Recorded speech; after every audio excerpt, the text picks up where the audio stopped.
ce conseil d'agglomération, il était dense, parce qu'il y avait pas loin de 98 délibérations qui ont été présentées ce soir, dont la moitié la validation des budgets administratifs de l'agglomération.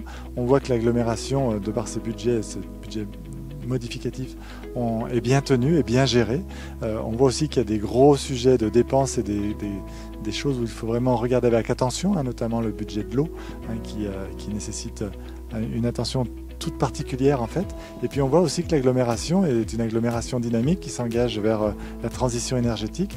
On a présenté ce soir différents nouveaux contrats, projets à laquelle l'agglomération souscrit, et aussi on était fiers d'annoncer que dans le cadre d'un appel de l'État, on était éligible et élu au titre du plan alimentaire territorial qui permettra à l'agglomération de toucher 200 000 € pour de l'animation et pour financer des projets d'une alimentation en circuit court sur notre territoire. Et ça, c'est un beau travail qui a été effectué par les services, suivi aussi par beaucoup de réunions des élus, et on ne peut que se féliciter de cet état de fait. Au niveau financier, je crois que c'est un moment important quand on fait les comptes administratifs, puisque ça résume l'ensemble des opérations, que ce soit en fonctionnement ou en investissement, au niveau de l'agglomération.